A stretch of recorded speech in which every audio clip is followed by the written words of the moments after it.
Hi, friends. Welcome to the Mastermind Moments podcast. Hosted by your pals, Josh and Sasha. Join us during our weekly mastermind as we collaborate on how to make the most out of our lives. Not only are we going to mastermind our careers, we're going to work on all areas of life together. Let's do it. Listen in as we make the most of our mastermind moments.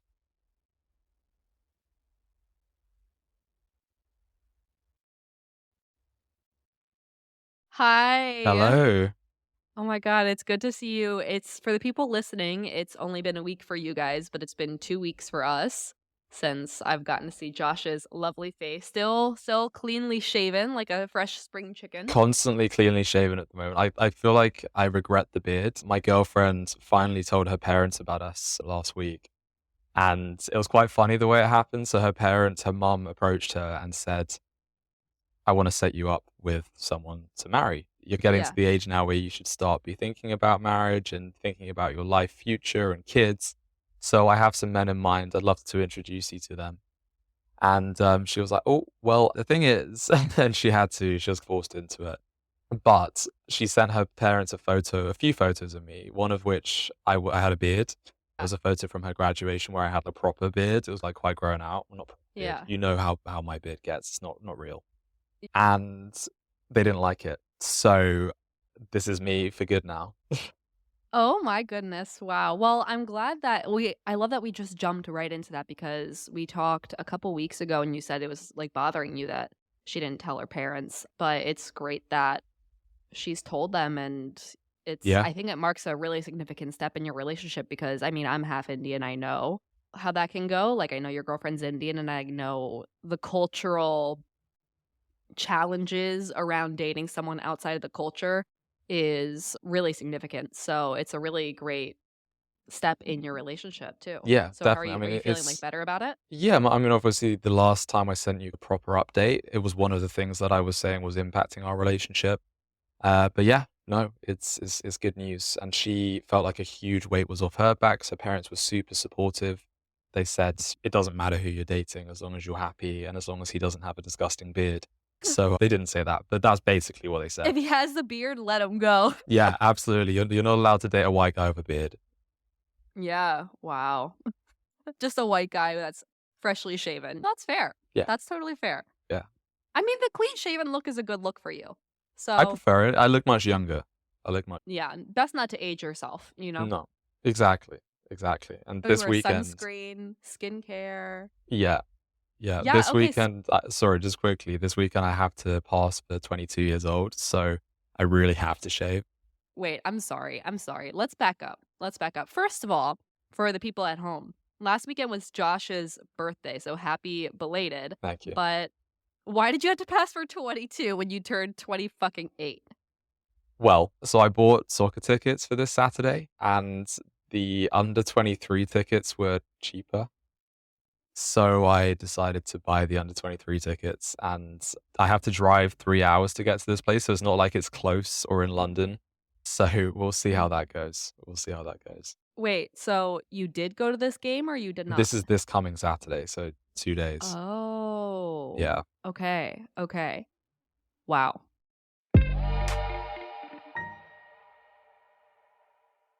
How did you celebrate turning 28 last weekend? I had a big weekend. I had a big Tell weekend. me. I was stressing about it because I was thinking I'd rather just do something small and intimate with a few of my closest friends, my inner circle. We've discussed that before, how I really focused on my inner circle. I've tried focusing on that over the last year or so. Yeah. And that showed in my 2 year sober anniversary celebration where I just had a small dinner compared to the year before where I had like a party with 40 people. Yeah. So in the build up to, I mean, the final 2, 3 weeks coming up to my party on my birthday this year, I was panicking. I was like, I don't know what I can do with small venues. What's a small exercise that I can do with a small group of people? And Yeah. dinner was the obvious answer, but I was just like, that's so boring. I don't want to do a dinner, even if it's at a nice place. I don't know. It just didn't appeal to me. Oh, yeah, it gets stale. It does. So out of Yeah. laziness, I just decided to do what I did the year before, which was rent out a bar. And I invited about, well, over 100 people. So definitely not my inner circle, pretty much everyone I know in London. And yeah, it was great fun. I ended up actually sharing the party with one of my very good friends because it was also his birthday that week on the 20th. So we had, I think in the end, about 60, 70 people came. And it was just a really nice, big, wholesome celebration. I got incredibly drunk. And for me, that was genuinely, I know I've said you've heard this from me so many times before, but that was genuinely the send off that I needed. My plan was always 28, no drinking, and I'm sticking to that. And I think also Friday was a genuine reminder as to why I don't want to drink it. Yeah. I mean, What I did got you borderline blackout drunk, and Oh there my were god. certain things like I was talking to friends about over the next few days and talking to my girlfriend about things that happened at the party, and I was like, I don't remember that happening at all. And do you know what? Actually, it was interesting, a real wake up call for me. We got back from so I went to two festivals on Saturday and Sunday as Yeah. well, so it was Yeah. a pretty heavy weekend. We got back from the festival on the Saturday, and I went to my fridge, and I was like, "Oh my god, there's like a big untouched chocolate cake there with 28 candles in, the number 28, not actual 28 candles." Yeah. And I went back to my girlfriend, I was like, "I feel really bad. I think my flatmate got me a cake, and I haven't touched it because I haven't really seen her." Yeah. And my girlfriend was like, "Josh, I got that cake for you. And I gave it to you. We lit the candles, you blew out the candles, you cut the cake on Friday night after we got back from the party." Yeah. And I was like, "Oh my god, I don't remember that at all." Like, I genuinely it never I've had times where I get very drunk in the past, Yeah. but it's never been a case where I don't remember things. I always Right. remember everything, well, most things that happen.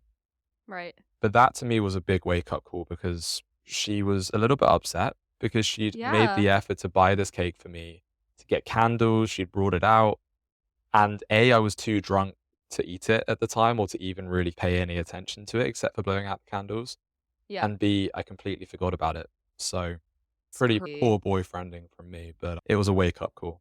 Yeah, absolutely. And I mean, honestly, my boyfriend and I are not doing any drinking, no alcohol for all of 2024. So I am about 9 months in as of right now. And honestly, the same thing on New Year's. We went pretty crazy because over the last couple weeks of the year, we drank so much because we knew that we weren't going to be able to for the rest of the year. And during the holidays, we went crazy. But New Year's, we drank probably for 10 hours straight.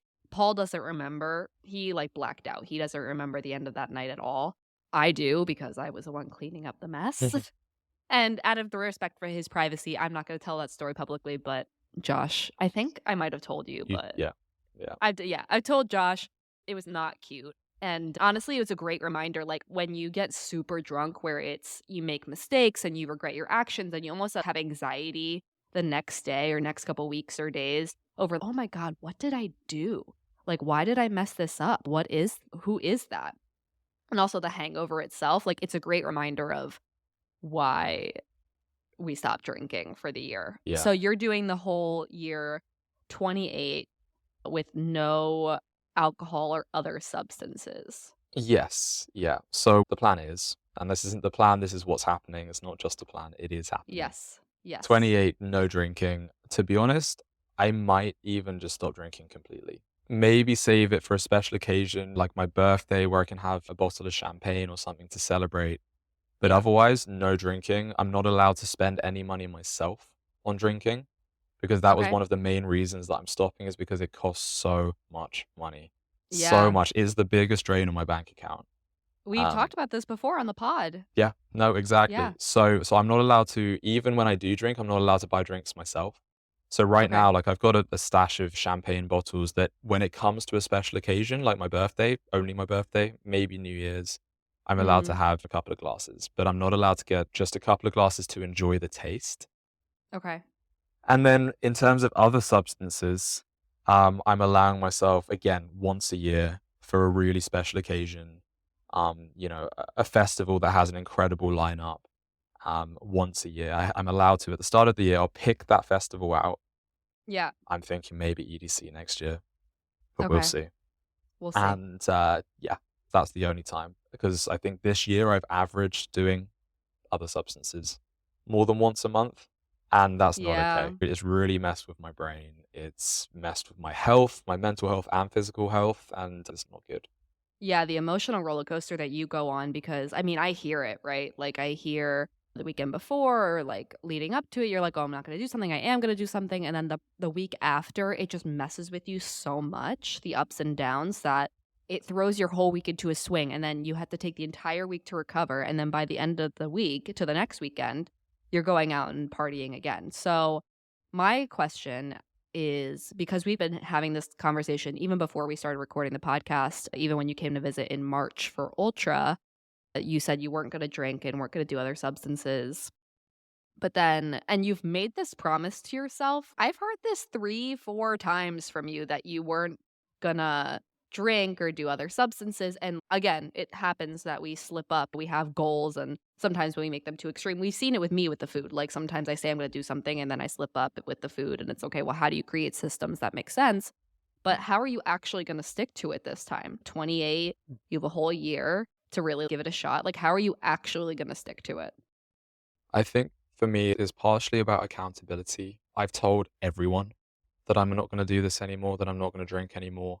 I've given my friends who I usually drink with the heads up. For example, it's one of my best friend's birthday parties in a couple of weeks. And his plan is to go out to this drinking, I think I might have told you about it before, drunk bingo. So we're going to play drunk bingo, and then we're going to both of our favorite nightclub, Infernos, which is just a trashy, sticky floor. It's got carpets on the dance floor, which is just crazy, disgusting. It's our favorite nightclub, and I've never been there before sober. Usually, in order to make it bearable, because it's so cheesy, you just have to get blackout drunk. But I'm not going to, and I've given him the heads up. I said, listen, I don't want any peer pressure because they are the kind of people that would usually peer pressure me. I Yeah. said, I want you to respect this, otherwise I just can't come. So I think it's partially about accountability, but it's also about accountability for myself.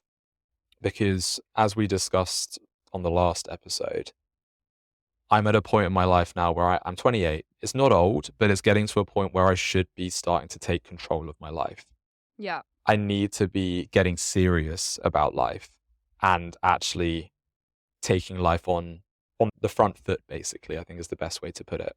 Yeah. When I'm drinking, when I'm spending all my money on alcohol and other substances and festivals but especially the drinking, I'm not able to control my mind. I don't have control. No one has control when they're drinking. Yeah. And I've been talking, as you have said already, about stopping drinking for such a long time now. And, the first few months of this year, I actually stuck to that. I allowed myself a few times drinking here and there, but most of the time I wasn't drinking. So I've Yeah. proven to myself to an extent that I can do it before. But I think this time is just different because I've realized recently, every time I drink, I'm like, I don't actually enjoy this. Why do I do this? I'm spending all my money. I feel like crap at the end of it. It's time to get serious and actually take control of my life. And so I just think my mentality has shifted more than anything. As maybe I've stepped into a new year, I'm getting more mature, I'm getting older, and I'm just realizing that it does more harm than good, basically. Right. I mean, something I'm interested in is you've talked about on the podcast before, you have in the past kind of been challenged with a gambling addiction, and you are now what, like 2, 2.5, Two and a almost a half. thousand Yeah. days hmm sober, or not clean of gambling, whatever you want to call it. And I'm curious, I mean, that's another thing about this, right? Like alcohol and other substances, they are addictive substances. And I think in the past, kind of what's happened is you've gotten peer pressured into something, or you've done it for the occasion, it's special occasion, in the same way that I would treat food, basically. Not to compare the two, but for the people at home who might not be challenged with an addiction, it might be the phone, it might be something else. But I'd say if you're feeling challenged, or another strategy you could use is, what strategies work for you with cutting the gambling, and how can you apply that to cutting the drinking and other substances? Like, I know you have a little counter on your phone. Could you set up another one? I Or already have. So for drugs and for alcohol, I've already yeah, stopped. I've already stopped doing it, and I've already put a counter onto my phone, which started on my birthday, and I want to see that build up. But I think it's an interesting comparison with the gambling, and that's something that I was going to mention just now and forgot, is that with the gambling, the reason, or the core reason in the end that I ended up stopping when I did, and actually lasting as long as I have, is because I just got tired of it. I just got sick of it. I was constantly anxious, stressed, losing money. I had no money in my bank account ever because every time money came in, I was losing it. I was spending it on the gambling. And Yeah. I was just sick and tired. And I remember it so vividly. The night, I think it was a Thursday evening, I'd placed my last bet and I said, this is going to be it because I am just tired. I'm sick and tired of feeling like this. But Yeah. it wasn't sick and tired. It was just that I felt exhausted. I felt mentally, physically drained. I couldn't do anything. I couldn't live my life. And I wanted to Yeah. move past that. And honestly, I think I've got to that point with alcohol and drugs because alcohol, every time I drink now, it feels like I'm just doing it to fit in. I'm just doing it for the sake of drinking. I don't enjoy the feeling. I Yeah. enjoy the feeling of when I stop drinking and I start drinking water and I go to bed. I enjoy the feeling of recovering from the hangover. And I feel like I am at a similar point as I was with gambling. I'm not an alcoholic by any means. So it's Right. not necessarily a direct comparison. But I just feel like I'm sick of drinking and I'm sick of feeling the way I do on a Saturday morning after a night of drinking and looking at my bank Yeah. account and feeling that way. And it's the same with the drugs. I'm sick of feeling for half of the week after a big weekend at festivals and at raves. I'm sick of feeling empty and Yeah. low, and it's just exhausting. I don't want to feel like that anymore. I want to take full control over my mind. Right. And I mean, for me, at least with cutting the drinking, a tip from a fellow non-drinker is sometimes it's not about the alcohol, sometimes it's about the experience of sharing a beverage with loved ones. And for me, the biggest change or the biggest help to not drinking is like a mocktail or a non-alcoholic drink. So, and there's so many alternatives out there nowadays. So like it's the practice of okay, going to a bar and ordering like a non-alcoholic beer or a seltzer water with lime. Like it creates that experience. And to be honest, like the people around you who can see that you're holding a drink and they don't care, then great people to be around. But the fact if there are some people who are pressuring you into, "Oh, well, I'm drinking, why aren't you drinking?" Even if you're holding a beverage, even if you're still sharing that experience with somebody, it's a really hard wake-up call to be like, "Why do you feel so triggered by the fact that I'm not drinking?" When they might not be the best company to be around in general. I've found the people who are pressuring me around me, I'm like, "Oh, do I really wanna be around these people if they're trying to drag me down to their level as opposed to me being able to go out with a friend and have a non-alcoholic beer and they have a regular beer and they're just like, "Oh," they get to have a sip and they're like, "Wow, that's awesome. So cool." Yeah. Yeah. No, I completely agree. And an interesting comparison I've always made, which is something that I've always found so crazy about alcohol and people who go sober from alcohol, is when you quit cocaine or MDMA or heroin or crystal meth, no one questions why you're quitting. Everyone's like, Yeah. good for you. I'm proud of you. That's amazing. Yeah. When you quit drinking, everyone's like, why? And I actually Mhm. told someone a couple of days ago, told one of my friends, I'm going sober this year. And his exact reaction was, oh, wow, why? Genuinely. I mean, and he was Mhm. so shocked and borderline appalled that I was going to stop drinking and I wasn't going to be fitting in anymore. And why is it different? Because alcohol is incredibly detrimental to your health.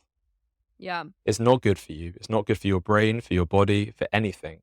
It Yeah. makes you feel a little bit loose for a few hours and then you feel like crap the next day. Yeah. And it does make genuine lasting damage on your liver, on your brain.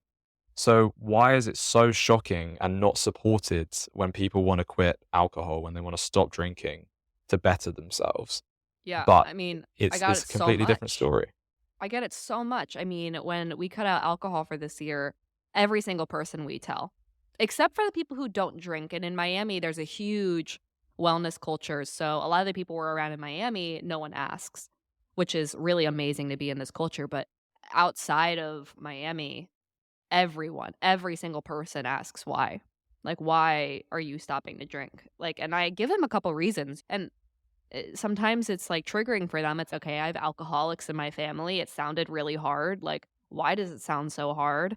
It's not good for your health. It's not good for the money. Like, what? Just give it a just try it for a year, see how you feel." And then, like, I'm at the point now where it's next I do miss wine. I mean, beer, I'm happy to give up forever because I gave up beer even before I stopped drinking because I noticed that when I would drink beer, as much as I love it, it would make my heart race. And it would, like Interesting. yeah, it would make my heart race and I couldn't Mm. sleep, so I gave up beer before, so beer and the alternatives for beer are so good. They taste the exact same that it's like, I'm okay giving up beer forever. I do miss wine a lot. It's like a big part of my family culture. My aunt's a sommelier, my mom's a wine drinker, my grandfather's a wine drinker.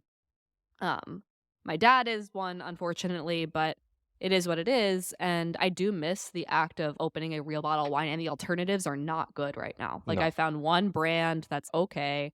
So I like for me, it's like, okay, I'm 9 months into not drinking next year. I think I'm gonna do the same, pick one occasion a month maybe to have wine and or champagne. Like I do miss having a bottle of champagne or a glass of champagne and picking that, because we went to a wedding and they poured Sprite, like a clear do you guys have Sprite? Yes, yeah. Yeah, I don't know. They poured Sprite into my champagne flute, so for toasting, and I'm like, "This is gross. This is gross." Like, it's one thing to pour, like, a champagne alternative, it's, like, the same color, same taste, but when you pour fucking Sprite into my champagne flute, like, I'm not toasting with this bullshit. No. Like, this isn't celebratory, so yeah, the alternatives are so good. That's where I'm going with that. But just to pivot, we talked about doing this episode as like a different episode from our regular ones. And last week was too, but this one's special because it's your birthday. I'm curious, what were your biggest lessons of 27? What were the biggest accomplishments of 27? And what are your intentions other than the alcohol and drugs? What are your intentions going into 28? And how can I best hold you accountable? And how can I best support you in all of that? Yeah, so I made a few notes down as to I was reflecting. I think this actually I did this when I was in Italy, and I was reflecting on the past year and how I want to live my life moving forward. And we discussed this last week about 2 weeks ago about living with purpose, and that's something else in terms of 28. But in terms of the lessons learned, and this is something that I can really apply to the next year of my life as well, because I think something that has always held me back, and I was talking to my girlfriend about this recently. I am very ambitious. I have huge dreams.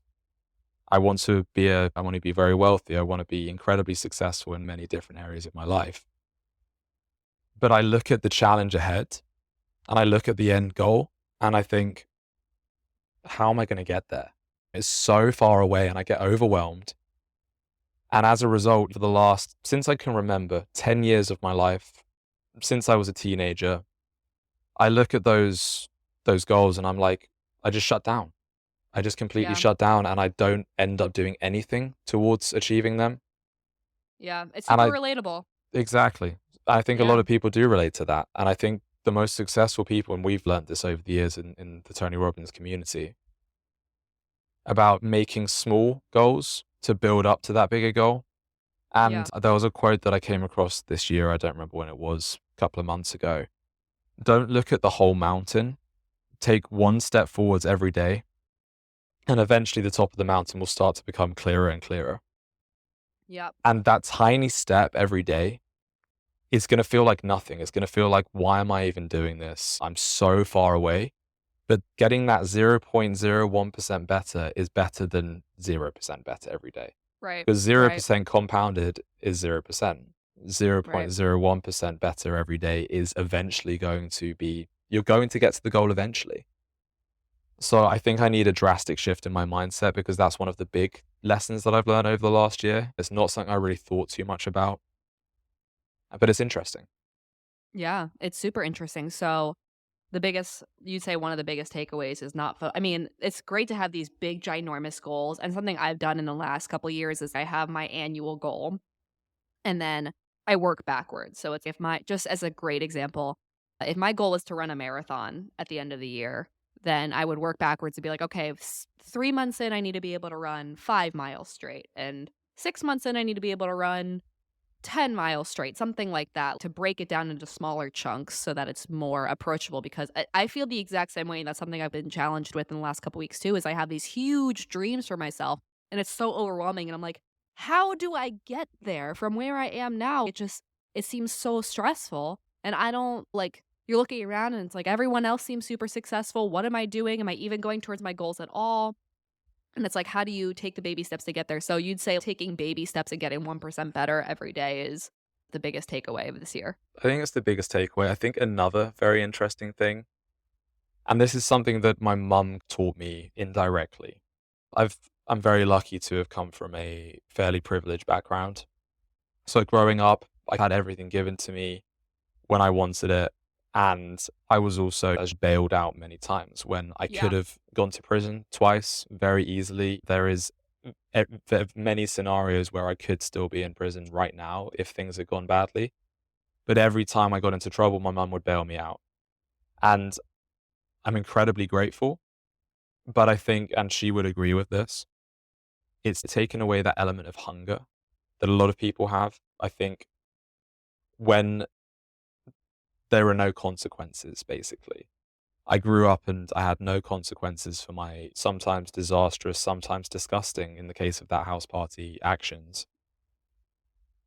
And I think as a result, I just went into this mindset throughout my life, especially going into my adult life, subconsciously, that I don't have to work. I don't have to achieve anything because no matter what, I'm going to have my mum to back me up. I'm always going to have my family to see me through. But the one quote that again, I came up with this myself, well, not really came up with myself, but it was an interesting one because I was really hungry one day, really hungry. Like I hadn't eaten food Oh, like, and you mean actually hungry, literally not hungry. metaphysic. No, literally in this case, literally hungry. I thought you meant metaphysically hungry, like spiritually success No, hungry. Okay, so yeah, you're no, like, your right now. stomach is grumbling. Yeah, right now in this story, literally hungry. So Okay, my okay. stomach was grumbling. I hadn't eaten all day. And I was like, you know what? I feel incredibly motivated right now. And I was trying to think, what does this mean? Why is my body, like, why is my brain showing the motivation when I'm really hungry? I'm actually able right now to get more work done. And I don't think that's a normal thing. I think in a way it was my brain trying to tell me something. And what I came up with is that there is power in hunger. Mm, There is motivation in hunger. And some of the most successful people I know, some of the most successful, richest people in the world, they came from very little, or they came from right. nothing, and they built Yeah. themselves up because they were hungry. They had nothing else. They had nowhere else to turn to. And so they had no choice but to build something for themselves. And of course, that's not the case for everyone who comes from nothing or anyone who comes from a background where they are hungry. But I think that's something that I severely lacked growing up. And of course, a lot of successful people do also come from wealthy, Yeah. successful backgrounds. Yeah. But you see it a lot. And I think that I really did lack that growing up and I've lacked it in my adult life. And so honestly, on days at the moment, like I've tried this a lot recently, on days where I'm feeling really demotivated, I won't eat lunch. I won't eat breakfast. And I will feel that motivation coming back as a reminder. And I'll constantly be telling myself there is power in hunger. And I thought that was quite interesting. That's something that I've really taken away from this year. It's a really interesting takeaway from this year. And also, you're not alone. Paul is doing the same thing. So he has he's treating it like intermittent fasting, but he said the exact same thing to me. He's like, I feel way more motivated when I don't have food in my body because I like feel like I have to it's like the actual physical hunger is triggering the success hunger and the hunger to get shit done. So he said the exact same thing and he's doing the same thing. He's skipping lunch and now he's just eating all of the food he would normally eat in a day in our evenings. So Interesting. it's like double the amount of dinner. So he's doing it too. For me, my approach is I just eat when I'm hungry. So it's always at weird times. Like sometimes I don't eat in the morning. Right now I'm having a smoothie because I was really hungry after I got back from my walk and but I just try to eat when I'm hungry, even if that's that weird times. Yeah, Yeah. which is fine. It's not even necessarily, it doesn't necessarily boil down to being hungry and actually starving yourself. But I think it's just a very interesting comparison, an interesting analogy that does translate across the board. So yeah, that's something that I've really taken away from this year and I'm going to apply next year. And then other than the quitting alcohol and drugs, what are your intentions going into 28 and how can I best support? So I think I told you last time we spoke about how I wrote out on a piece of paper, like a small piece of paper that I'm going to carry around with me everywhere. So actually, I could just read that to you. Just on this, basically, I've got my sort of life wheel on one side, which I won't read to you necessarily because it's Yeah. a little I bit. think we went through that last week Yeah, too. we basically ran through it last week. On the other side of the paper, I've basically got a bunch of intentions, a bunch of just rules that I want to follow, and a little bit of a pep talk as well. I've got them bullet pointed, so I'll just read that out to you. Yeah, please. So I've written 28 in the top corner because obviously I'm 28, 27, 20. And I've written, this is the year to take control. This is the year to grow up. I've got to pour confident, charismatic energy constantly. No vices. And then I've put a dash, put no porn, no alcohol, no scrolling, and no drugs. I've put move quietly because I think something that I've struggled with in the past is talking too much about what I'm striving towards and talking too Mm, much about my achievements. And it's interesting, one of my old bosses actually said to me, the moment you mention, this was in sales, of course, but the moment you mention a deal that you're working on and that you're close to closing, it will collapse. You see it so often in sales where the moment you get cocky and start talking about something, it collapses. So I think mm, something I really want to do is start moving quietly okay. in that regards. Be grateful always. 6:06 a.m., which of course means waking up at 6:06 Yeah, a.m. every day. yeah. Fake it till you make it. And this is something that really helped me overcoming my gambling addiction is neuroplasticity and changing the way my Choosing brain your works, thoughts. choosing Yeah, my thoughts exactly. And even if I don't believe those thoughts, faking them constantly, eventually I'll start to believe them. And that's just right, how the human brain works. right. Breathe before you do That's a good means one. taking time with everything, putting thought into everything. Whenever I'm having a conversation with someone, actually putting genuine thought into it and not just rushing it. Take a breath and actually think and put some effort and thought into it. And that's about living with purpose. Yeah, And then that follows on to the next one, which is approaching every action with thought and purpose. And then the final two are spending time with nature because I feel that when I've been partying so much, I haven't done that anywhere near enough. And I really want right. to start doing that because it's so good for your mental health. Yeah, And then the final point is laugh and feel. I want to allow myself to laugh. I want to allow myself to feel all the different feelings and not hold myself back, which is something that I really struggle with the borderline personality disorder. yeah, Is sometimes I dissociate and I want to make a real conscious effort to actually start focusing on feeling every single emotion and acknowledging those emotions and allowing myself to laugh and have a good time. yeah, yeah, absolutely. Like allowing yourself to feel the range of emotions and not just be like, oh, why is this feeling happening? I'm gonna shove it down and hope that it goes away. Exactly, which happens all the Yeah, time. And every time well, not every time, but a lot of the time when I'm in a really bad mood, I'm upset, I'm angry, I do just put it away and I just sit down and just wait for it to pass. yeah, But I think acknowledging those feelings and actually letting yourself feel them and yeah, accepting them, that's how you really move past those emotions. yeah. Feel it to heal it. Yeah. It's interesting because I was recording my other podcast yesterday and I was literally doing an episode just on this too.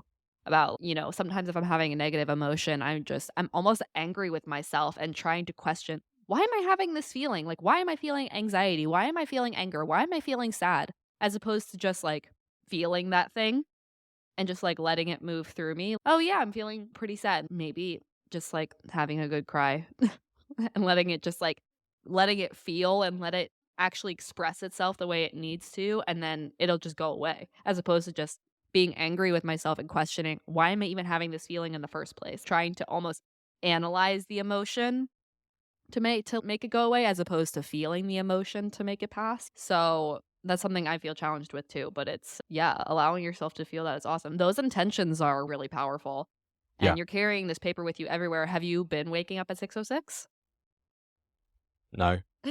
No. So I had a couple of days. So I think one of the homework from the last time we spoke was Yeah. do it. And for the first couple of days after that, I did it. Okay. But yeah, I've really fallen off. I think partly because over my birthday sort of weekend, birthday week, I was just so busy. And at the end of it, I was so tired. And it was more a case of I would go to bed and I'd set my alarm for 6:06 and I think I'm gonna really suffer for this because I'd be only getting 5, 6 hours of sleep, which is Yeah. okay, but when I've been dancing for 10 hours, I'm gonna end up feeling this and it's not gonna help me, it's not gonna benefit me. Yeah. And that sounds like an excuse, and it is an excuse. But that's something that I've got to figure out how I can move past because it seems like every night at the moment I am making those excuses. I'm so tired right now. I need my sleep more than I need to wake up at 6:06. Right. But maybe I just need to be going to bed an hour later, an hour earlier. Yeah, exactly. Like, maybe it's just a matter of going to bed earlier, and I think also stopping the substances is gonna help a lot with that too. Definitely. Yeah. Yeah.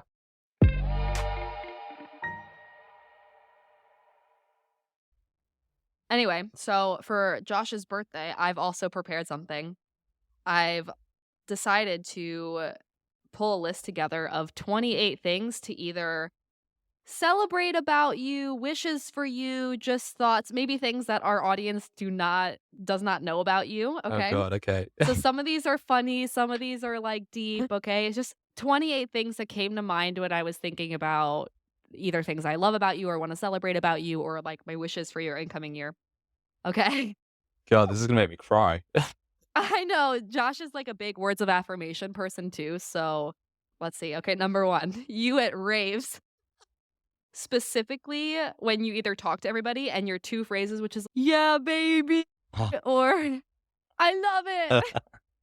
And even now, because Paul and I went to Ultra with Josh, like, Paul and I we'll have, like, house music on or something, and one of us will be like, "Yeah, baby," you know? It's just like it's a common thing in our house now. I love it. Okay, literally. Number 2, your ability to always be brutally honest, but with love. And you always give me tough love even if, I don't want to hear it. You always tell me exactly what I need to hear. I assume you're like this with other people, but I really have no idea because our relationship is our relationship. Number 3, something to celebrate is your journey with, cutting your gambling addiction, which is a huge I mean, I've known you for, what, like 10 something years at this point, and watching you go through the depths of that and then also climb out of that, it has been really impressive, and you've stayed really strong in the last 1,000 days, and it's something really to celebrate. Same thing, number 4, your journey with BPD and managing that diagnosis. Once you got diagnosed with that, a lot of things clicked into place, and I remember we were sitting at the beach last summer, and you asked me, you were like, "Is this gonna affect how my relationships and how people love me?" And I said, "Absolutely the fuck not. Like, you're my favorite person, and, like, when you told me about this diagnosis, it made a lot of sense to me. It was like, "Oh, this makes sense why you've had these kind of episodes in the past and these things that weren't explainable before, like, now they're explained, and being able to understand that now is really special, but having that diagnosis and being able to tell the loved ones, like, it's not making anybody love you any less, or if it is making people love you less, they're not the right fucking people for you." Um, Number 5, your ability to be friends with anyone.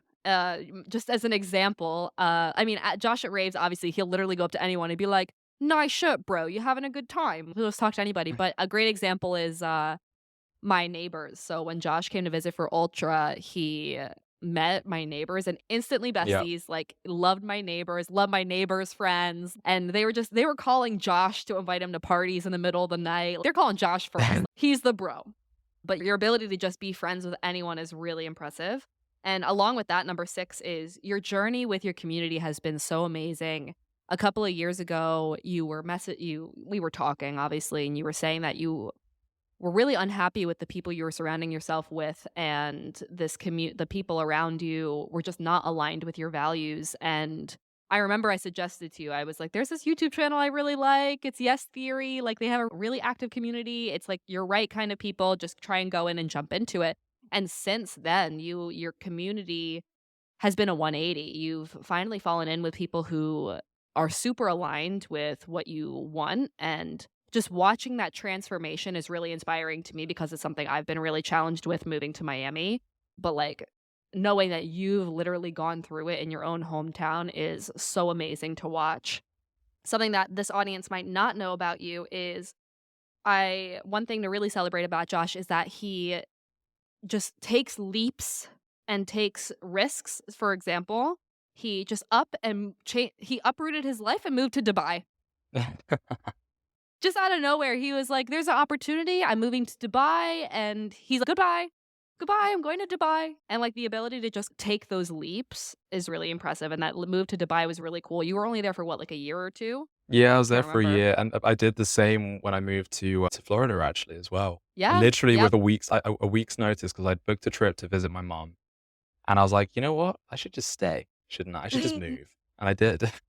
Yeah, and I mean, I think I have something on the list that's very similar later, but, like, just your ability to take that leap and be like, "This feels right." Am I a little salty that you're not moving to Florida now when I'm here? Yeah, I am, but Me that's too. okay. I would still be there if I'd done it now.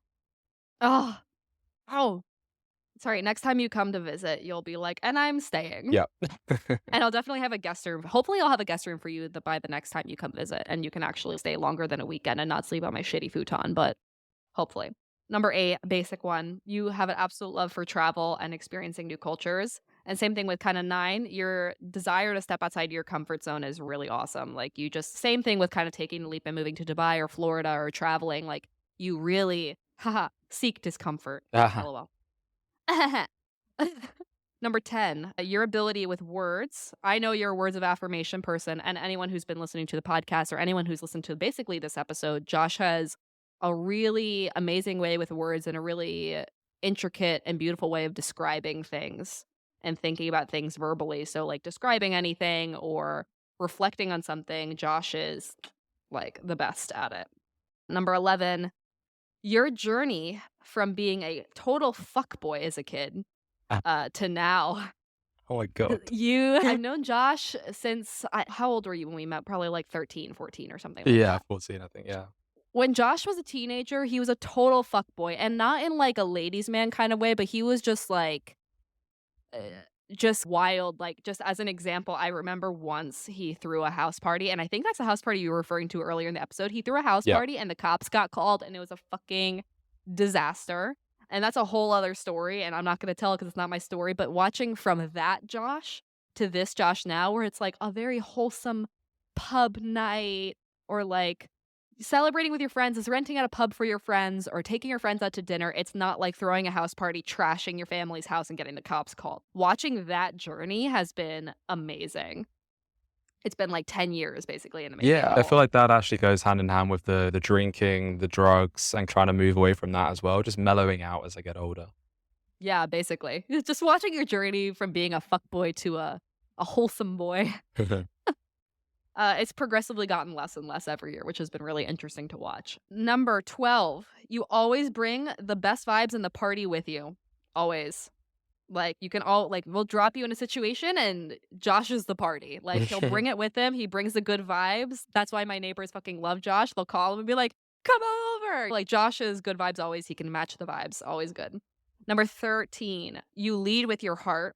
With work, sometimes it's problematic. Like, with work, when you decided to be like, I'm going to be a school teacher, to lead with your heart. I mean, not to say that was problematic, but sometimes you lead with your heart so much that it can become impulsive, and Yeah. I think I have that later in the list, but you lead with your heart and, like, these desires and these inclinations. Same thing with moving to Florida or Dubai, like, whatever Josh's heart or gut feeling says, he just follows it unrelentlessly. This one's really funny. Number 14, I always tell Josh that he has a very punchable face, Aha. and it's not because it's because people always start fights with Josh, and it's almost funny to watch as a third party because Josh won't do anything. He doesn't do anything wrong, and then people just start fights with him. Like, they'll go out of their way to start fights with Josh, and I told him one day, I'm like, "It's just because you have a punchable face," which basically just means he has a resting bitch face. I Like, yeah. it's a very cold exterior, and if you don't know, like, Josh is the kindest person ever and, like, the most loving person ever, but if you just saw him on the street, like, his face looks like he's dead, like, sometimes, you So, know? I actually have a very funny story off the back of that. It's like the perfect example. So last week, I went to a festival. I was sitting on a bus with my friends on the way to the festival, and these girls got on the bus. My friends were sitting behind me, and because the bus was busy, so they were sitting behind me. And I looked back to talk to them, just to like check in on them, make sure they're okay. This girl started shouting at me and telling me, "Watch where your eyes go. I can fight," basically threatening me. And I didn't say a word. I didn't say a word. And for the next 20 minutes on the bus, she carried on. And I didn't say a word. I didn't even look at her. But that's the perfect example. Yeah, like, once Paul and I were in London, and, it was, like, Josh and a bunch of our other friends, we went to the club, and literally, we're all just dancing, minding our own business, and out of nowhere, this guy just starts coming at Josh and, like, trying to push him, and our friend Mary and I have to physically put our bodies in between these 2 men because this guy is, like, literally going for Josh, and then this guy goes and tells the security guard, "This this guy is trying to start a fight," and Josh is, like, just there minding his own business, and we're like, "No, bro." Like, we went up to the security guard, we're like, "This guy is the one," and the security guard's pulling Josh out of the club, and we're like, "No, it's the wrong person." But this guy, like, for no reason, just decided to start a fight with Josh, and we've seen this so many times, I think it's the funniest thing.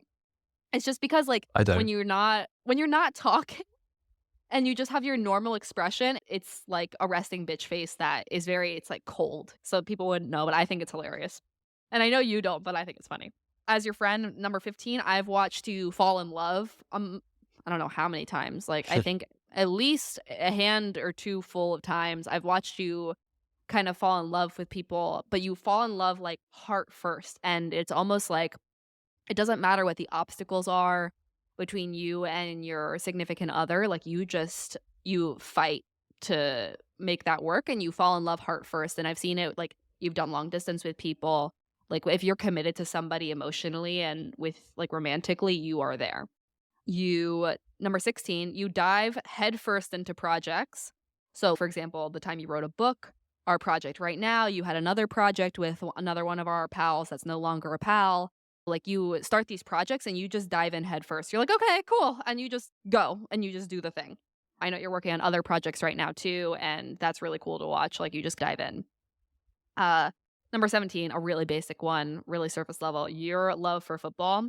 And correct me if I'm wrong, I think you told me this story like forever ago, but you used to play, and the reason that you couldn't play at the level you wanted to is because you had an injury, Yeah, right? that's right. Yeah. Yeah. That happened when you were a teenager, and watching you overcome that because like you wanted to play pro at some point and like you had an injury and you couldn't do that anymore. And watching that transformation from losing that dream to still allowing it to be a huge part of your life as a fan has been really cool. And even going past the gambling addiction, because I know you used to bet on sports, you're still able to enjoy this thing that you love so much. And it's gone through, like, your love for football has gone through phases of playing, betting, watching, observing. Like, it's become a really cool journey. And it's something that you've always really cared about. So, like, watching your love for that has been really awesome. Number 18, your success in the sales and real estate game is fucking awesome. Like, I know you get sick of it sometimes, but you're really fucking good at it. So, Yeah. it's something to celebrate for sure. Number 20, your sense of humor always makes people laugh. There have been times in my life I've never laughed so hard, and I'm going to say the inside joke and people won't understand, but I know you'll understand. I've never laughed so hard in my life than the night that you explained sunflowering to to us and our friends, okay? And Josh, like, stood everyone's on the ground, everyone's, like, kind of in a cuddle puddle, there's 16 of us, and Josh stands up and he's explaining this to us, and, like, his comedic just the whole story about this is hilarious, but I've never laughed so hard in my life, and there have been so many nights like that, but just the sense of humor is unmatched. And if you don't know what sunflowering is, don't Google it, Do not Google it, don't Google it, just yeah, please. please don't. Okay. Number 21, you're always down to rally. You're always down to your rally and party, which kinda goes into you always bring the vibes, but just as an example, during Ultra, Paul, Josh, and I were sitting in our apartment, and it was, like, 2 o'clock in the morning or something, and we're literally all in pajamas about to go to sleep, and my neighbors called Josh ready to party, and Josh and I look at each other, and Paul we're all looking at each other, and we're like, "Okay, if 2 out of 3 people say, 'Yes, let's go,' we'll fucking go." And Josh and I, like the 2 extrovert party people we are, we're like, "Let's fucking go!" And also we're maybe on some substances. But Josh always like it can be the dead of night, we can all be asleep and like in PJs, ready to go to bed, and Josh is, "Let's fucking rally. Let's go." It's the best. Okay. Number 22, you're really amazing at staying connected with people in your life, even if they're far away. I assume that's the case with everybody, but I know it's the case with me. Our friendship, we've always had an ocean between us, and yet we still manage to stay very close. And that's taken a lot of years. It took us quite a few years to actually figure out a system that worked for us, but once we did, we were good. And you're like Yep. really good at maintaining those relationships, even if they're far away, which is awesome. And even the people in your life, you're really good at maintaining like really great relationships and like keeping up to date with everybody. Number 23, sometimes, and we talked about this earlier, but sometimes you're impulsive. Very. Sometimes it's great. Sometimes it's amazing where it's just, yes, let's go do the thing, let's jump, whatever. And then sometimes the impulsion is, you want to be a school teacher? What? I'm confused. Like sometimes it's just like you have this balance between impulsiveness and commitment, which is so interesting to watch. Cause it's like from one extreme to the other extreme, but then sometimes they pair together and you're like, wait, what? Like the time Josh called me, he's like, yeah, I have a girlfriend. I'm like, wait, what? Like impulsion and commitment. You Sometimes mastering that balance has been so interesting, like, sometimes it works in your favor and sometimes it's so confusing, but again, you always lead with your heart, so it's all good. Number 24, you're the most caring person. Like, I can spew on for 13 minutes about some random bullshit that's happening in my life, but Josh, like, actually gives a fuck about what I'm talking about. Even if it's something so dumb that has no relevance at all. I mean, maybe he's just zoning out, I have no idea, but in general, you Nope, know. I listen to every single word. Every He single word. listens to the words and he actually gives a fuck. And he'll actually respond to these random things that I'm saying in my head, but he like actually cares, which is really cool. Cause sometimes you can talk to people and you can tell that they're just not fully present or giving a fuck about what you're saying. But that's never the case with you. Number 25.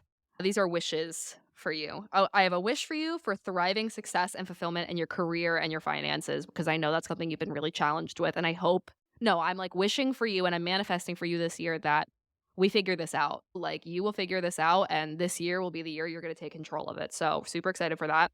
Number 26, I have a wish for you to maintain your healthy physical health and your mindfulness practices, your mental and physical health. Like, I have a wish for you to, you're on a great track right now, but continuing to maintain that and create momentum there and continue momentum there. Number 27, I have a wish for you to keep up with your family, friend, romantic relationships. Like, I'm sure you will, but just to maintain them, strengthen the ones that need strengthening, let go of the ones that need to be let go. Just like fully surround yourself with aligned people. And then number 28 is you're my best friend and I love you. Oh, stop it. Stop it. That was so, so beautiful. Can you send that to me? I'll send it to you. Even Yeah. if it's just a photo or something, I think that's just such a beautiful reminder. I'll be honest, I've had a pretty tough week mentally for various different reasons. And I think I came away from a great weekend and feeling excited going into 28, feeling very going back to work on Monday and just feeling a bit hopeless and Yeah. not knowing where my life is going, not knowing where my future is, and feeling like that mountain is just so massive at the moment. Yeah. And I think reading over something like that is just a nice reminder that there is plenty of hope and there's plenty of things to be proud of. And yeah, no, thank you. Absolutely. Absolutely. And it's been really nice to celebrate to spend well, I sent Josh this like voice message on his birthday and I was in an airport and he couldn't hear anything. So I said that this podcast episode was going to be the making like the makeup for that voice message and I was like, okay, I had this idea. I'm like 28 things, let's do it.